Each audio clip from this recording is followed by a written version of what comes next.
Welcome to the next Foxhole tutorial video. My name is Amothic and I'll be your instructor today.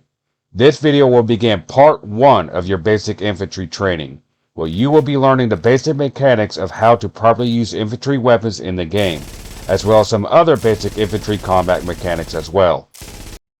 This tutorial will take part in the home region, which will allow you to follow along in game. For this video, it is something I highly recommend, as it will give you the foundation to not only develop the skills to be an infantryman, but other skills as well for more advanced forms of combat roles. To follow along, we will begin at this location in the Warden home region, and in this location for the Colonial home region. I will briefly explain some of the movement mechanics while making our way to the shooting range. So with the movement mechanics, I'm not going into too much detail with them, as you'll figure them out on your own pretty easily.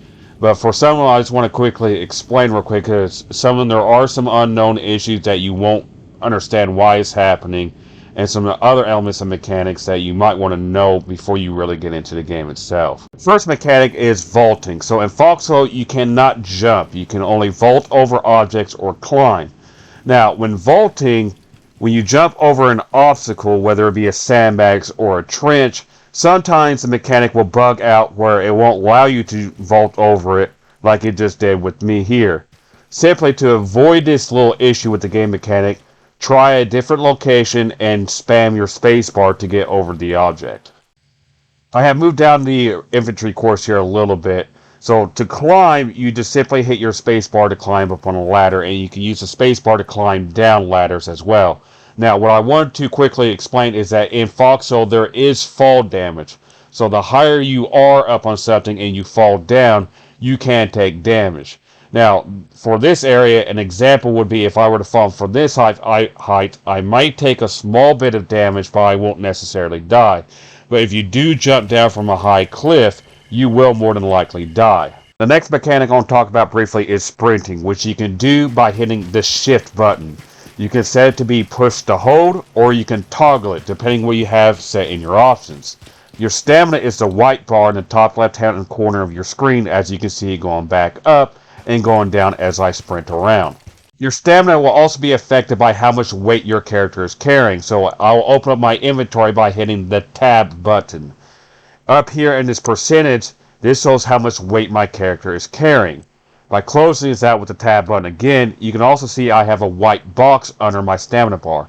This means I'm over the 50% threshold, meaning that once I go over 50%, my stamina will start depleting rapidly and my character will start moving around more slowly.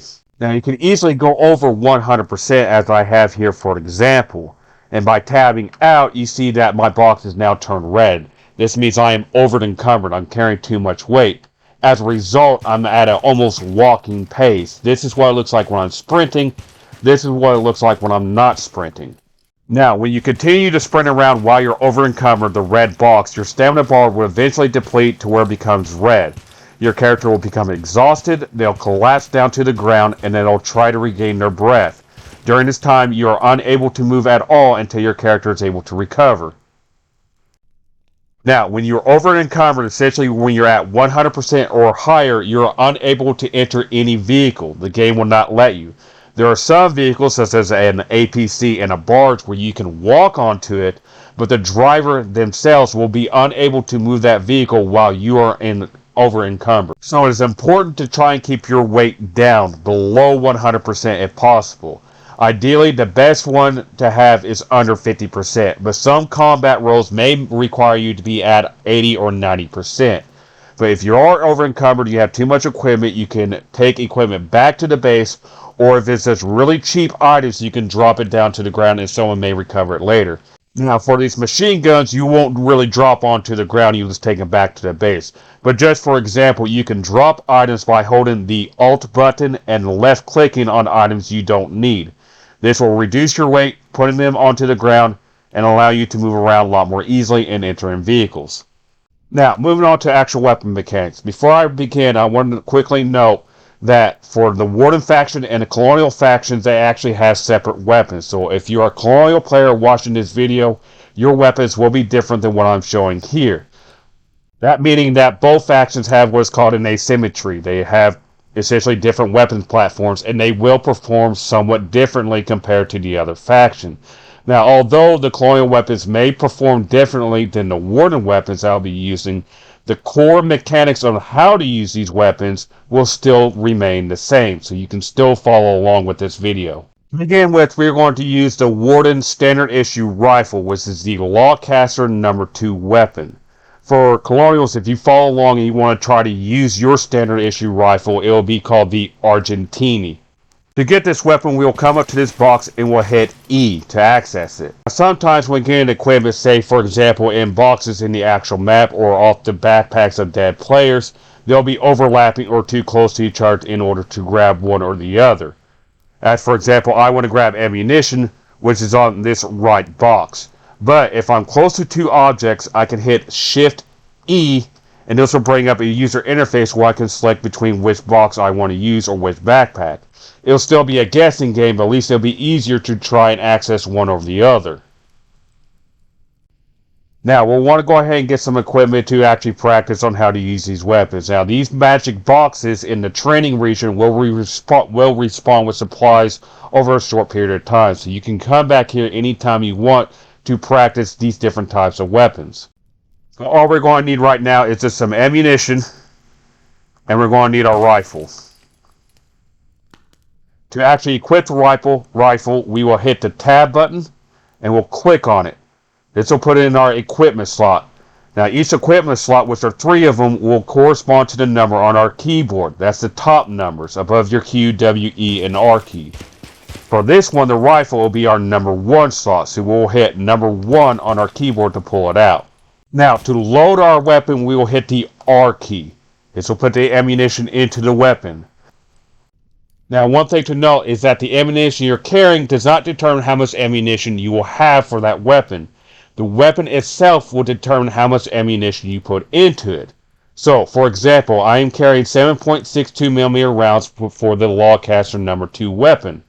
This will put 12 rounds into it. The Wardens also have what is called the Blake Row Carbine. It uses the same type of ammunition, but that weapon holds 15 rounds. So the weapon itself determines how much ammunition you put into it and not the ammunition type itself. Now to actually use the weapon, you'll hold the right mouse button to aim. Then while aiming, you'll hit your left mouse button to fire the weapon. To reload your weapon, you'll hit the R key again to reload it. Now, one thing to be aware of, whenever you reload your weapon, any ammunition that you had in its magazine or clip will disappear. It does not go back into your backpack like it does in Call of Duty or Battlefield. Any rounds that you did not fire from that magazine or clip completely disappears and you can no longer use it. So you always want to reload when your weapon is out of ammunition or you're low in your current magazine or clip. Now, more on to the core mechanics of the weapon itself. First thing I want to talk about is this white line you see as I move around. This white line does 2 things. First of all, it easily shows which direction I am pointing, but it also shows the maximum effective range of the weapon itself. So as I shoot this dummy, I'm doing about 67 points of damage. That's basically almost 2/3 of a player's health. When I take a couple steps back, you'll see that this white line disappears. This is because I'm now reaching outside the effective range of my weapon. So now when I shoot the dummy, I am doing almost no damage at all. So you want to engage targets when they are within the white line of your weapon. Many weapons, and this also goes for tanks and push guns, will have different maximum effective range. So as for example, this rifle, I'm doing pretty good amounts of damage because I am within the maximum effective range of that rifle itself. But if I switch to the submachine gun here, you can see that I am now outside the maximum effective range of it. So you need to be aware of this white line to make sure you're doing good enough damage to the enemy player in order to kill them. The next mechanic is weapon stability, or your accuracy. Here in the training region, we have a tool that will help you determine on how that actually works. In the actual game map, you will not have this tool. That's currently this white box you see right here. As I aim around and look around, you see all this white goes away. This is showing that my weapon is unstable. I'm not going to be very accurate. You actually know where your accuracy is when you're playing on the actual game map itself. It's determined by the crosshairs. So as I move around, you see the crosshairs is very wide. They're expanding, which means I'm not very accurate. So if I shoot at these dummies, say for example this one in the far distance, I'm going to miss the target. Now the damage you see in that first shot was me hitting that back wall. Let me try a different location for you real quick so I'm not going to do you damage.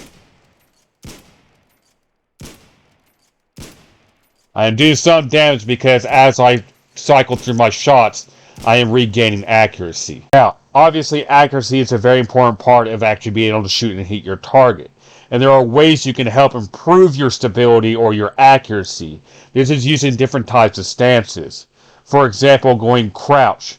By going crouch, my stability will decrease much more slowly and it will increase much more quickly. As I shoot this dummy now, you can see that the crosshairs close much more rapidly, and judging by the white bars as you seen earlier as I was standing, it recovers much more quickly by crouching. To crouch, you will hit the C button.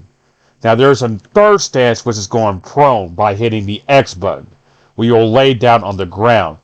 This further increases the speed, as you see with this few shots I'm doing here. Now the danger by going prone is that you are more susceptible to enemy grenades. So if an enemy throws a grenade next to my player, I am least likely to get away from that grenade. This will be demonstrated in the next video where we talk about grenades. But also while we're laying down, we do have the benefit that we are a smaller target profile, which means it can be somewhat harder for the enemy to be able to shoot us. But for the most part, since grenades are such a danger in the game, you will be using the crouch or the C position in order to shoot your targets to remain a good stable platform to use your weapon. Keeping with the weapon mechanics, weapons can have different features when using them, such as being able to attach equipment to them or having a selective fire mode, depending on the weapon itself. Many types of rifles are capable of attaching a bayonet to it. For the Warden faction, we can attach a grenade launcher to our rifles. The Colonials have their own independent grenade launcher that acts as a weapon itself. But to attach them to a weapon, such as a bayonet to a rifle, you will get that bayonet from the base.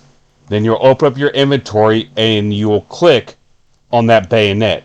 This will put it into your utility slots. Your utility slots is more or less your passive use equipment, such as your gas mask, your filter, and your radio. But to use your weapon attachment, again, you'll put it into your utility slot like I have done here. Then you'll exit your inventory, and for the bayonet or the Warden grenade launcher, you'll hit F on your keyboard. This will attach it. Now to use the bayonet, you do not need to aim with it like you would when shooting your weapon. All you need to do is simply click your left mouse button and your character will stab with the bayonet. Now the direction in which you will stab with the bayonet is depending on the direction your mouse is. So for example, I put the mouse on the back side of my character, he will stab to the back side. If I put off to the side a little bit, he will stab there. The bayonet is a very powerful tool to use, as when you stab a target with it, they will die automatically. But it does take quite a bit of skill and practice to actually get used to it, especially when you're in a bayonet duel with an enemy player. Now, as mentioned before, some weapons can have a selective firing mode, such as the Alto Storm Rifle for the Wardens. As I shoot here, I am shooting in fully automatic mode. But I can hit F on my keyboard, and this will swap it to semi-automatic mode. So every time I click the left mouse button, it will only shoot once. I can hit F again to go back into fully automatic mode. Now, we have a few mechanics to discuss for the rest of this video. These mechanics are interconnected, so depending on the situation, they can have positives and negative effects to each other. To begin with, we are going to run up to these sandbags and we are going to crouch. As you can see now, a shield icon has just popped up. This shield icon means that I am behind some kind of cover. The shield can be full like it is now, meaning that the majority of my character is behind cover. You can also have a half shield or a quarter shield. The lower the shield is, the less protected your character is. Being behind cover offers the benefit of being harder to hit by the enemy, as well as improving the stability of your weapon. As in this video, me and the other player are actually trying to actively hit each other, but since we are both within good cover, we are unable to do so. But with some skill and quite a bit of luck, it is possible for us to do so. Now, just because you have a full shield icon does not mean you're invulnerable to be hit. Depending on the situation, you can still be hit. Another example of situation is the elevation mechanic. By having the high ground, you can easily hit a target behind cover, especially one that is in a trench. At the same time, it can be difficult for the player on the low ground to be able to shoot up and hit the enemy above them. So with the elevation mechanic, it's something that you want to use when you can take advantage of the high ground and something that you want to avoid when you're on the low ground. The final mechanic will be suppression. While behind cover and are suppressed, your shield icon will turn red, and you will take on the negative effect of a low weapon stability. When not behind cover, an icon of 3 bullets will appear, and will also have the effect of reducing your accuracy. Another thing you can do with this mechanic is suppress specific kinds of enemy defenses. By putting out a large volume of fire, the flag of the defenses will flash white, meaning the AI defenses will not shoot any targets. Any players within that defense will be unable to shoot as well. This concludes part 1 of the infantry training video. In the next video of part 2, we will look at the mechanics of how to use grenades, as well as more heavy infantry equipment and tripod-based weapons. Until then, I'll see you on the front lines.